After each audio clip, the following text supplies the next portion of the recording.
Bonsoir, ravi de vous retrouver pour un nouvel épisode de Plus belle ma Sarthe, l'émission consacrée au patrimoine sartois.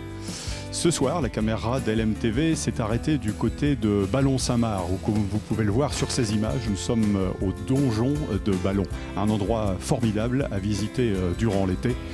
Ballon, ce n'est pas uniquement son donjon, c'est aussi un lieu patrimonial. Nous visiterons le village, partirons à la rencontre de ses administrés avec monsieur le maire, monsieur Vavasseur. Et puis dans la deuxième partie de l'émission, nous recevrons nos chroniqueurs habituels avant d'accueillir un pilote automoto, consultant pour Canal+. Il s'agit de Louis Rossi. Voilà, on retrouve monsieur le maire.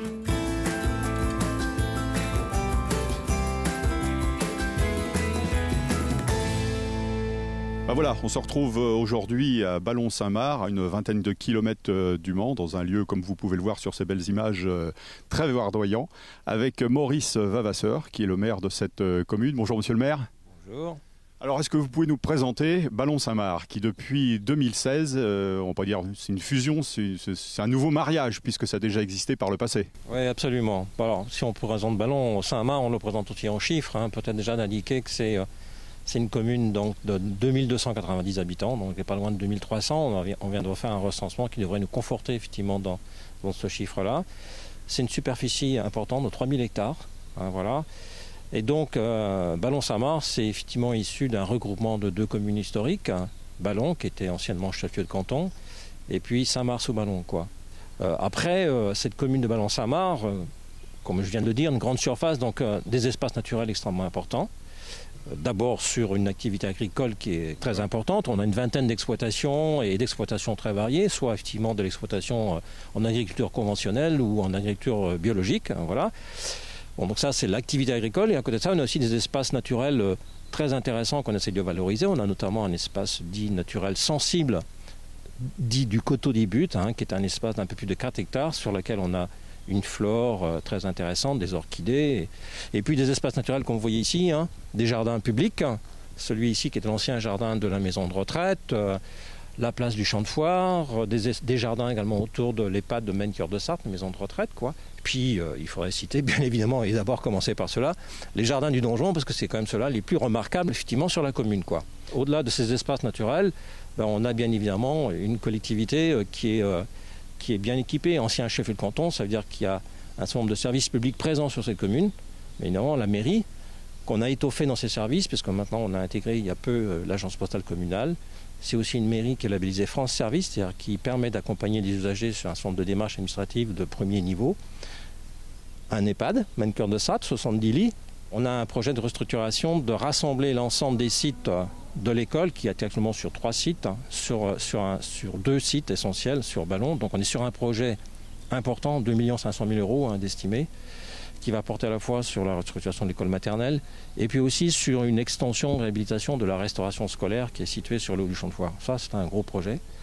Et puis à côté de ça, on a aussi des projets qui sont liés à améliorer un peu l'environnement d'une façon générale, des gros enjeux en matière d'assainissement.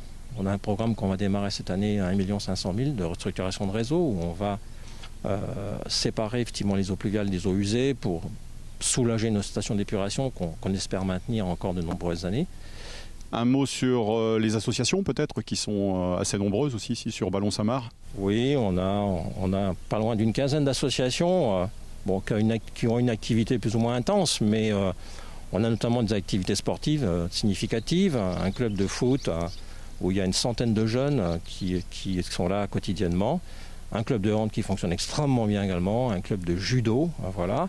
Et puis à côté, il y a des associations qui œuvrent dans des domaines un peu divers et variés, en termes de loisirs, d'activités récréatives, des choses comme ça. La vitalité du commune, ça passe aussi par l'investissement des entreprises, des commerces. J'ai l'impression que vous êtes bien lotis ici, dans le centre-bourg de Ballon-Saint-Marc.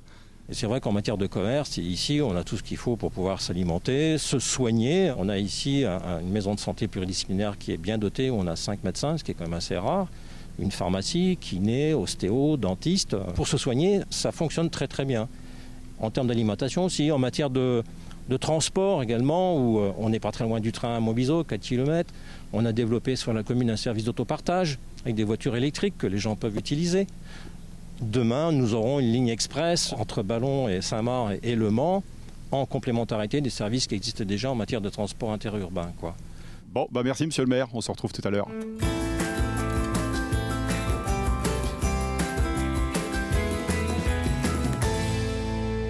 On se retrouve ici au bistrot du Saint-Hélier, un lieu de vie important à Ballon-Saint-Marc, avec son gérant.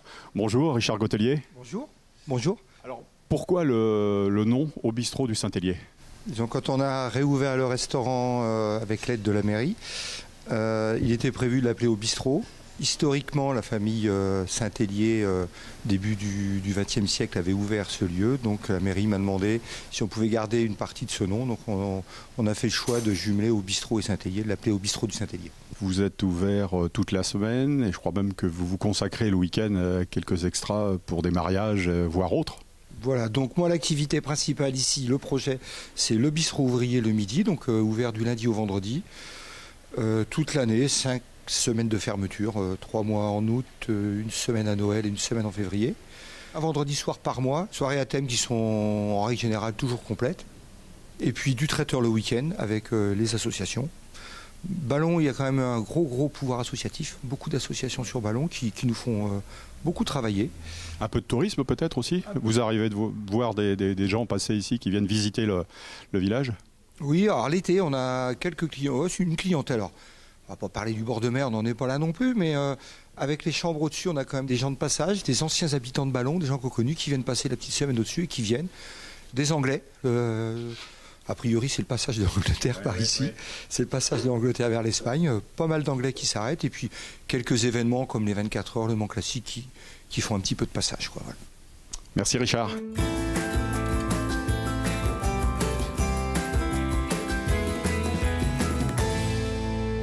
Avec Franck Morel-Godard, ici à la Forge du Phénix à Ballon-Saint-Marc. Bonjour Franck. Bonjour. Alors vous êtes installé ici depuis peu, on peut dire? Depuis le mois de septembre. Mais avant j'étais dans mon garage. Et comme les enclumes, ça chante pas mal, mes voisins ont tous eu un couteau en dédommagement. Mais il fallait que je parte quand même pour la tranquillité.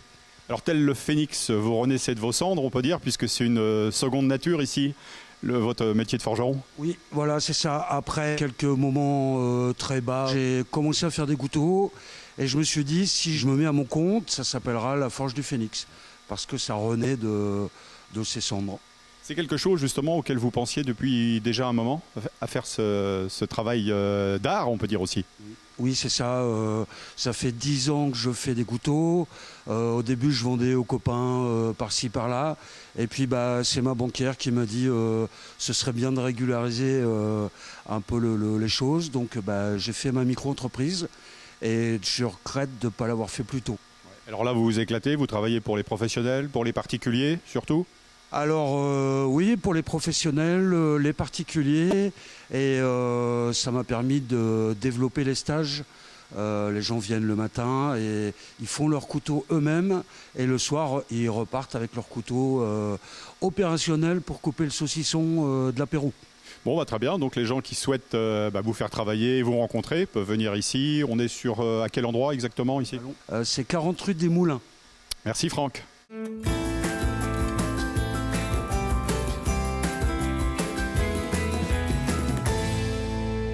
Avec John Goscar, ici Vintage Tattoo, dans le village de Ballon. Bonjour John. Bonjour, enchanté. Alors vous êtes installé ici depuis combien d'années? Ça va faire 3 ans maintenant qu'on est sur la commune de Ballon. Donc on a choisi de s'enlever un peu du Mans, d'Alençon, donc de venir à la campagne pour se permettre que les gens à proximité puissent avoir un accès mieux au salon de tatouage que d'être dans une grande ville.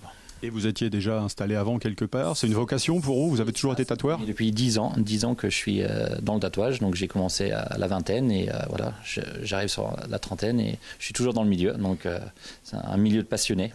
Alors ici, vous êtes avec plusieurs collègues, on peut dire, pour faire des tatouages? On est 4 sur la boutique. On a des tatoueurs de Portugal aussi qui viennent de temps en temps, donc nous donner un coup de main sur les événements. Et on bouge aussi également partout en France. Donc on fait toutes les conventions de France pratiquement. Donc ça nous permet de voyager, de voir du pays et d'amener aussi notre art aux clients différents. Comment ça se passe? Vous travaillez à main levée, vous vous inspirez aussi peut-être de dessins que le client peut vous amener? On s'inspire beaucoup de ce que les clients nous amènent, donc on fait aussi un peu à notre style. Chaque personne a son style différent de tatouage, mais voilà, on essaye de faire des croquis ou des dessins pour présenter aussi aux personnes avant de se faire tatouer, pour qu'ils aient un aperçu de ce qu'ils vont avoir avant de le poser sur peau. Est-ce que vous ressentez la peur pour certains qui viennent pour la première fois, et comment vous faites pour les mettre à l'aise, les détendre, on va dire? Ça c'est pareil, c'est le peur du tatouage, ou ça peut se donner au tatouage aussi. Quand une personne est trop angoissée, trop stressée, c'est facile de filer le stress aussi.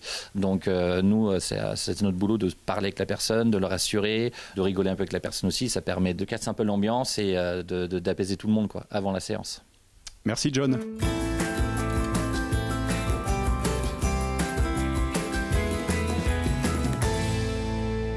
Voilà, toujours dans le cadre bucolique ici de Ballon-Saint-Marc, on retrouve Pascal Habert, qui est conseiller municipal, mais surtout historien, on va dire, local, et qui va peut-être nous parler justement de l'histoire de Ballon, qui fourmille, on va dire, d'anecdotes, mais qui est aussi très riche. Oui, alors on a parlé d'une commune nouvelle qui était donc formée des anciennes communes de Ballon et de Saint-Marc-sous-Ballon. La paroisse de Saint-Georges de Ballon et de Saint-Médard de Saint-Marc, eh bien finalement était dans la commune de Ballon au niveau de la Révolution. Après, la paroisse de Saint-Ouen est venue les rejoindre de son plein gré parce qu'elle se trouvait trop petite, il y avait 200 habitants. Tout allait bien, et puis finalement il y a eu une séparation qui s'est faite en 1836 puisque là Saint-Marc-sous-Ballon a été créé et s'est séparé de Ballon. Voilà. Alors pourquoi? Parce qu'il y avait finalement un vécu différent. Ballon, c'était la ville, c'était là où était la justice, il y avait le grenier à sel, il y avait les commerçants, et Saint-Marc, c'était beaucoup plus la campagne, et donc le bourg, comme on disait, le bourg et la ville.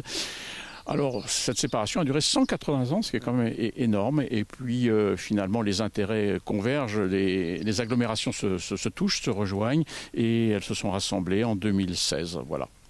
Alors là, justement, on se trouve devant l'ancienne mairie de Saint-Marc, où ont vécu, ici à Saint-Marc, peut-être des personnalités célèbres ou qui sont rentrées dans l'histoire. Quelques noms, peut-être, vous pouvez nous citer? Si on remonte l'histoire, la personne que je voudrais mettre en avant, c'était André Valiquet, qui était un prêtre de Saint-Marc, et c'est lui qui a créé les premières écoles sur la commune. École de garçons en 1860, et puis un petit peu plus tard, l'école de filles.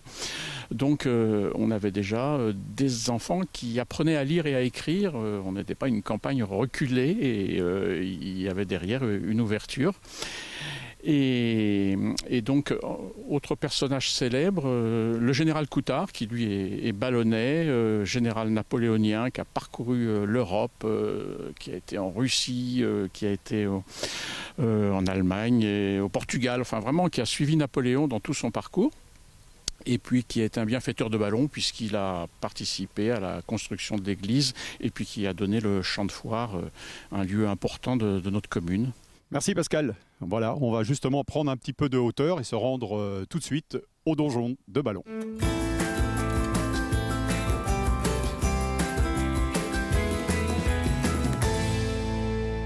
Ben voilà, on se retrouve ici au fameux donjon de Ballon avec Dominique Richard, qui est guide conférencière. Bonjour Dominique.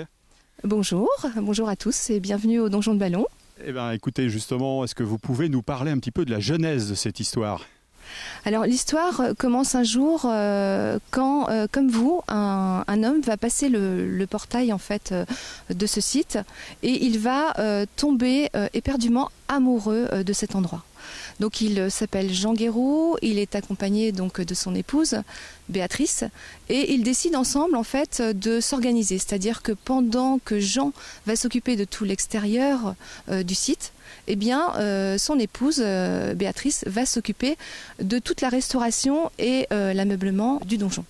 Donc c'est la famille Guéroux qui a donc repris ici le donjon, et les descendants sont encore ici aujourd'hui.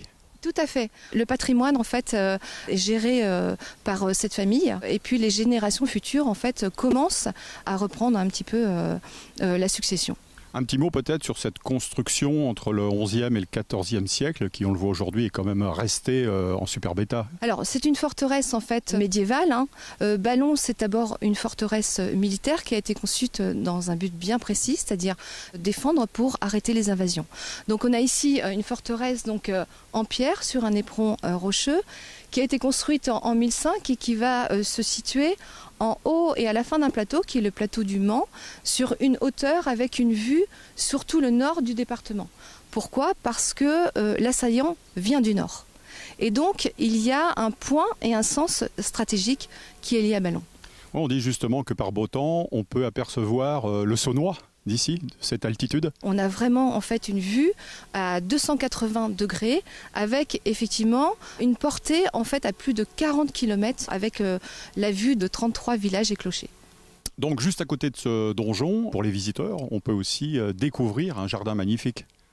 Alors oui, ce qui est intéressant en fait ici, c'est qu'on a un jardin très féroce en fait avec ses douves sèches. Et puis on a donc un jardin très élaboré de l'autre côté, donc plutôt Renaissance évidemment, avec toutes ces fleurs, ces multitudes de textures de végétaux qui s'entendent et qui créent une harmonie florale extraordinaire. Oui, on parle d'une roseraie avec une centaine de fleurs différentes. Oui, effectivement. Donc la roseraie, c'est un dessin de triangle marqué par des charmes pyramidaux dans laquelle on trouve des centaines effectivement de roses. Ce sont essentiellement des rosiers anciens, donc très peu hybridés, et ce sont des roses qui, pour la plupart, ne remontent pas. Alors on va donner envie aux téléspectateurs de venir justement ici au donjon de Ballon pour le visiter. Comment ça s'organise ? Comment on peut venir et à quel moment de l'année est-il visitable ? Alors, à partir du 1er mai, chaque week-end, donc les jardins sont ouverts. Vous pouvez parcourir les jardins et à partir du 1er juillet, vous pouvez aussi bénéficier de la visite du donjon. Merci Dominique.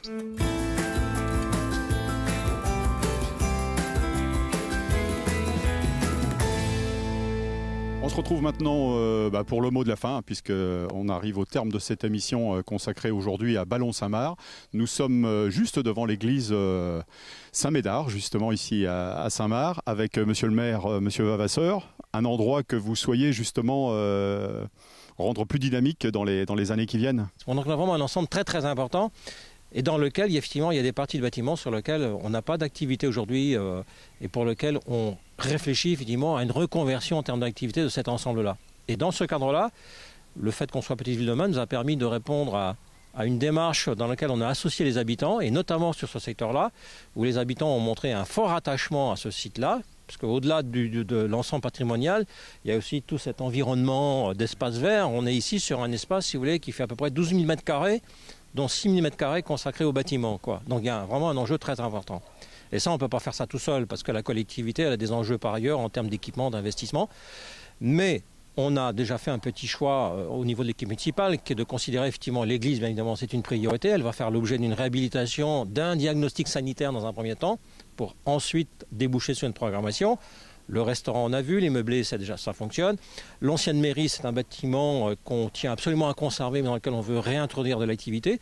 Et puis il y a ce site, effectivement, cet ensemble de granges et d'étables et d'anciennes maisons de cette église, pour lequel on n'a pas trop d'idées aujourd'hui.